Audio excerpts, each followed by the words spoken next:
Assalamualaikum warahmatullahi wabarakatuh. Kawan, sebelum Anda memulai aktivitas hari, kita ikuti kajian Syarat Hikmah Dialog Fajar. Assalamualaikum warahmatullahi wabarakatuh. Alhamdulillah kawan, salam sehat untuk Anda dan kita semua. Terima kasih ya yang selalu bersama Suara Surabaya. Dan setiap harinya jam 5 sudah langsung tune in di FM 100, siap menyimak apa yang akan disampaikan dalam program Dialog Fajar pagi hari ini. Sudah bersama Ustadz Muhammad Toha Mahsun dari Pesantren Al-Quran Nurul Falah Surabaya. Assalamualaikum Ustadz Toha. Waalaikumsalam warahmatullahi wabarakatuh. Alhamdulillah, ketemu lagi sehat ya Ustadz ya? Alhamdulillah sehat.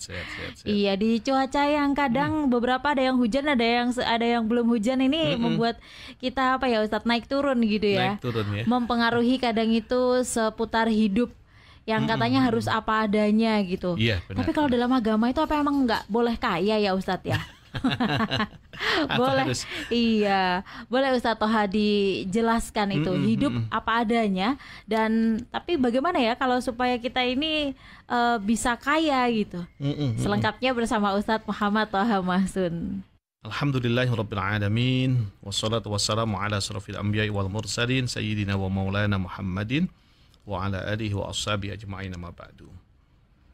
Kawan, alhamdulillah di saat ini kita bisa kembali dibersamai sama Mbak Ayu di studio Suara Surabaya Media. Dan kawan-kawan, kami harapkan semuanya kita doakan bersama dari studio, mudah-mudahan semuanya sehat. Amin, di amin. kehidupan yang penuh dengan dinamika dan cuaca yang cukup hangat ya di Surabaya khususnya. Mudah-mudahan semuanya sehat dan diberikan keberkahan oleh Allah Subhanahu wa Ta'ala. Amin, amin ya Rabbal Kawan, alamin. Kalau yang disampaikan Mbak Ayu tadi tentang hidup ini yang masih dinamis sekali, apakah dalam Islam itu boleh nggak kalau dalam Islam itu kaya gitu ya? Iya. Apakah harus ya sederhana itu diartikan tidak mampu atau seperti apa ya? Kawan, dalam Islam itu memiliki ciri khas, kekhasan ya. Kekhasan itu kalau kita menjadi seorang yang sekarang di dunia, ya memang kadung di dunia ya, dan sudah di dunia, harus menciri khaskan seperti apa sebenarnya dalam Islam. Kalau kita melihat gaya hidup kita, memandang hidup inilah yang menjadi tolak ukurnya. Jadi sebelum membuat hidup ini menjadi gaya atau bergaya hidup seperti apa, harus mengenal, memandang hidup ini harusnya seperti apa. Dipandang, oh ternyata hidup ini harus kaya, oh hari hidup ini ternyata walaupun kayanya melimpah, amanahnya melimpah, tapi ternyata harus sekian. Nah sekian itu bagaimana kita memandang kehidupan ini, dari arah mana kita memandangnya. Islam apakah tidak boleh kaya? Boleh. Tapi kaya yang seperti apa nantinya? Ya gitu ya, kawan. Mengawali hidup ini, kita akan memandang hidup ini dengan penuh dengan makna. Yang pasti itu ya, penuh dengan makna. Seperti hanya dikatakan oleh Allah Subhanahu wa Ta'ala di surat Ar-Ra'd, "Innallaha yughayyiru ma biqaumin hatta yughayyiru ma bi anfusihim." Sebatas mana kita akan merubah kehidupan kita, sebagaimana kita berikhtiar kepada Allah Subhanahu wa Ta'ala dalam kehidupan kita, itulah yang kita akan peroleh. Nah, Allah akan merubah manakala kita akan ada ikhtiar di sana. Kita ada kepingin, suatu misal, mohon maaf, kendaraannya ganti Mbak Yu ya. Masya Allah. Nah, dari Beat kembali kalau sebut merek jadinya nanti ya. Ke motor roda, yang roda 2 jadi ke roda 3 gitulah ya. Punya usaha berarti Ustaz. Roda 3 berarti yang dipakai di pasar-pasar itu Mbak. Kan sudah tambah rodanya. Nah, kepingin tambah roda lagi, roda 4. Ya setidaknya berarti ikhtiar kita yang dinilai oleh Allah dalam bentuk ikhtiar itu, maka Allah akan merealisasikan. Di dalamnya penuh dengan cara kita memandang, kawan. Bagaimana Allah merubah hidup kita itu, bagaimana cara kita memandangnya. Salah satunya adalah kita harus memberikan dasar di kehidupan kita, tujuan hidup kita mendasari dengan Islam. Jangan sampai kehidupan kita itu tidak berdasarkan Islam. Bagaimana Islam memandang, lah itulah kehidupan kita. Maka di depan tadi, apakah boleh Ustaz kalau kita itu kaya? Boleh-boleh saja, siapa yang melarang? Tidak ada yang melarang Islam itu kaya. Bahkan harus kaya karena untuk membiayai dakwah kita. Masya Allah. Kalau kita kurang kaya, bagaimana dakwah kita? Saya bilang sama keluarga saya, kita itu harus kaya, Dek. Kita harus kaya. Kalau kita nggak kaya, nanti dakwah Islam ini bagaimana? Siapa yang membiayai? Jangan sampai kita mencari kehidupan dari dakwah kita, namun bagaimana dakwah itu tetap hidup dari kekayaan kita. Nah, kawan, sebenarnya kalau Islam itu memberikan wejangan-wejangan, memberikan pandangan-pandangan tentang hidup kita cukuplah banyak sekali. Bahkan Allah menuntut pada diri kita itu udkhulu bisilmi kafah. Jadilah Islam itu ya yang sudah kafah, ya sempurna, jangan setengah-setengah. Setengah-setengah itu ya ini Islam apa enggak Islam, ini sebenarnya ini berperilakunya ya Islam tapi kok seperti ini, tapi kok itu artinya enggak sepenuhnya Islam. Kalau memang dilihat dari sisi-sisi yang lain sudah Islam, tapi ternyata sisi-sisi yang lain, mohon maaf mungkin orangnya arogan satu misalnya, ini kok bukan karakter Islam ya kelihatannya. Padahal Islam menuntut atau Allah menuntut kepada kita, masuklah Islam itu dengan sempurna. Menjadikan Islam sebagai gaya hidup, kawan, dalam memecahkan semua masalah. Handphone suatu misal. Ini lagi ngetren-ngetrennya contoh-contoh yang seharga 25 jutaan. Kita yang kapasitasnya baru bisa beli 2,5 juta atau 3 juta atau bahkan 1 juta, ya itu. Solusi Islam memberikan itu. Artinya Islam itu memberikan solusi kehidupan apa adanya sesuai dengan kapasitas yang memang Allah amanahkan kepada kita. Hidupnya jangan ngoyo-ngoyo. Loh, Ustadz, berarti kita nggak boleh ikhtiar kalau gitu, Ustadz. Nggak usah ngoyo-ngoyo itu, Ustadz. Loh, siapa yang bilang, kawan? Harus berusaha. Semaksimal mungkin, iya. Berkarya, iya. Boleh nggak malas-malas? Nggak boleh. Penyiar saja berangkat sebelum subuh, berangkat kok. Masya Allah. 30 menit sebelum ya Ustaz ya. Kalau reportase di lapangan jangankan 30 menit lah ya, kita harus ready beberapa hari sebelum. Berangkat. Nah, itu kalau kita nggak didasari dengan Islam itu memecahkan masalah, kita malas-malesan saja. Sudah, wong kata dialog Fajar di Suara Surabaya itu, hidup itu apa adanya, ya sudah gini saja. Bahasa Jawanya gelundung semprong begitu saja sudah. Itu bukan Islami itu. Males-malesan itu bukan Islami. Maka jadikan kehidupan kita itu bergaya hidup dengan Islam. Islam jadikan sebuah pemecah masalah dalam kehidupan kita. Maka kita harus yakin, kawan. Kita harus yakin. Karena Islam itu sebagai agama yang fitrah, agama yang relevan dengan manusia. Jadi kalau mau memanusiakan manusia ya Islam ini. Kalau mau memuliakan manusia ya Islam. Manusia banget gitu ya Islam itu. Sangatlah memanusiakan manusia.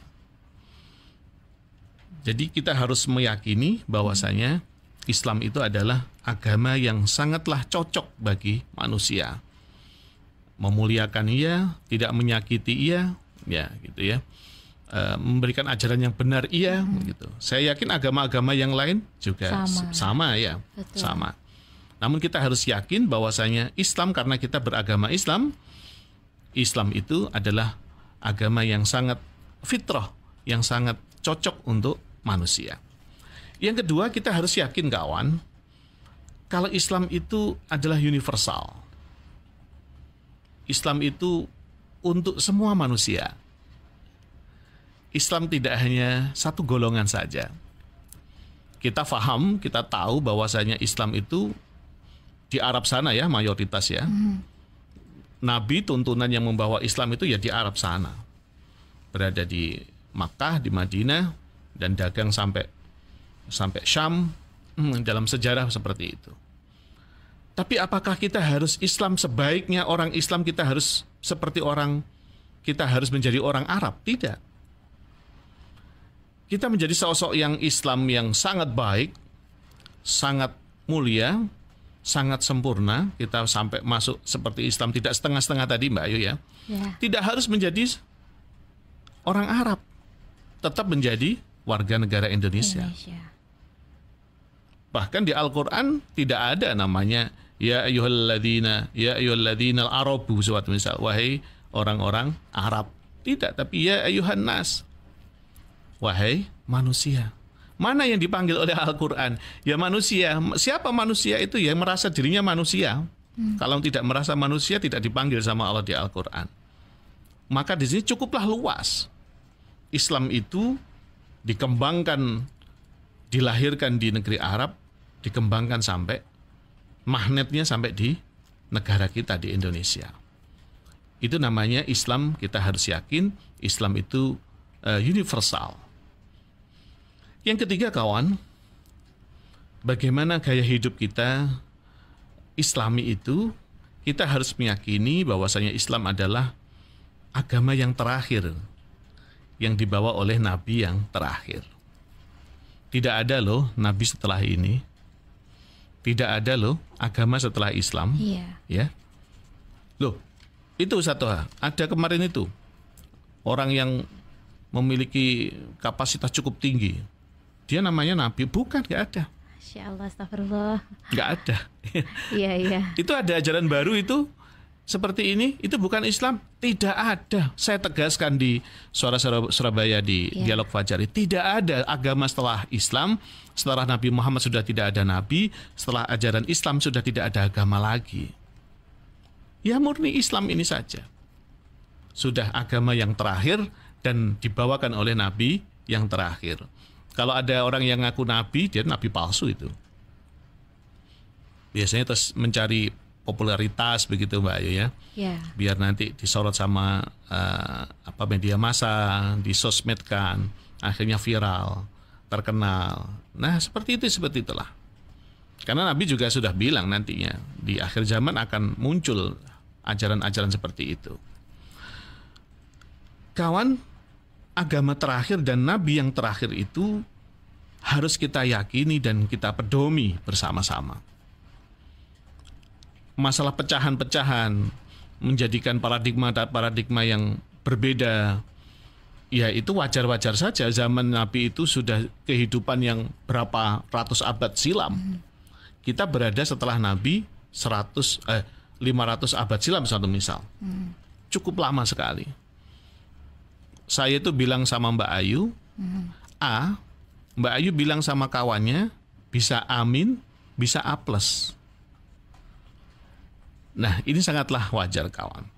Maka kita harus meyakini agama yang terakhir itu adalah agama Islam, dan Nabi yang membawa Islam itu adalah Nabi yang terakhir. Kawan, setidaknya kita harus mampu membawa Islam itu selama 24 jam pada diri kita. Gaya hidup kita yang sederhana ini, gaya kehidupan kita yang Islam ini, sentuhan-sentuhan nilai-nilai Islam harus ada. Kalau memang Islam mengatakan haram, ya haram. Kalau Islam mengatakan itu halal, ya halal menurut kita. Halal menurut Islam, halal menurut kita. Haram menurut Islam, haram menurut kita. Maka gaya hidup yang seapa adanya ini adalah gaya Islami, inilah yang menjadikan kita akan bahagia nantinya di dunia maupun di akhirat. Yang terakhir kawan, agama Islam adalah agama yang benar. Kita harus meyakini itu. Ya, agama Islam adalah agama yang benar. Di Al-Quran tuntunan-tuntunan masih banyak sekali. Al-Quran sebagai imam kita, ya, kita sebagai makmum, konsekuensinya seharusnya ya makmum itu manut sama imam. Bagaimana kehidupan kita yang sederhana ini penuh dengan makna? Apakah kita harus melarat? Tidak di Al-Quran. Pembiayaan dakwah kita harus dengan kekayaan kita. Jadilah kekayaan kita itu penuh dengan makna, tidak ada berada di kesombongan kita, melainkan berada di hati kita. Bagaimana kekayaan kita, amanah-amanah kita yang diberikan kepada kita ini, itu menjadi apa adanya, itu kita yakini bahwasanya itu amanah dari Allah Subhanahu wa Ta'ala. Naik kendaraan yang cukup mewah, Mbak Ayu, boleh. Ini amanah dari Allah Subhanahu wa Ta'ala. Bukan apa adanya itu harus naik sepeda ontel yang sudah unik, kuno gitu, tidak ya. Nanti apa adanya gitu ya, sampai bukan ya. Seadanya adalah yang dianugerahi oleh Allah Subhanahu wa Ta'ala. Kita meyakini itu adalah amanah dari Allah, kita jaga sebaik-baiknya. Kita tidak ada sedikit pun sombong, itu adalah milik kita, tidak, tapi itu adalah murni dari Allah Subhanahu wa Ta'ala.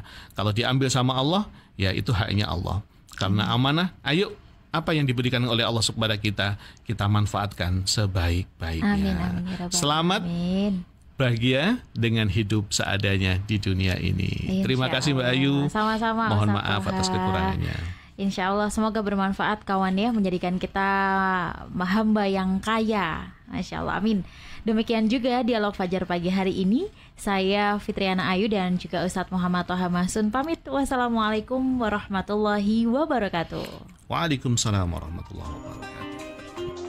Program Dialog Fajar yang baru Anda simak kerjasama Suara Surabaya dan Pesantren Al-Quran Nurul Falah Surabaya, lembaga dakwah yang amanah, profesional, dan berbasis Al-Quran. Pesantren Nurul Falah mencetak guru-guru Al-Quran dengan metode tilawati dan tahfidz Al-Quran. Informasi dan pemberian donasi hubungi 031 828 1278 atau nurulfalah.org. Wassalamualaikum warahmatullahi wabarakatuh.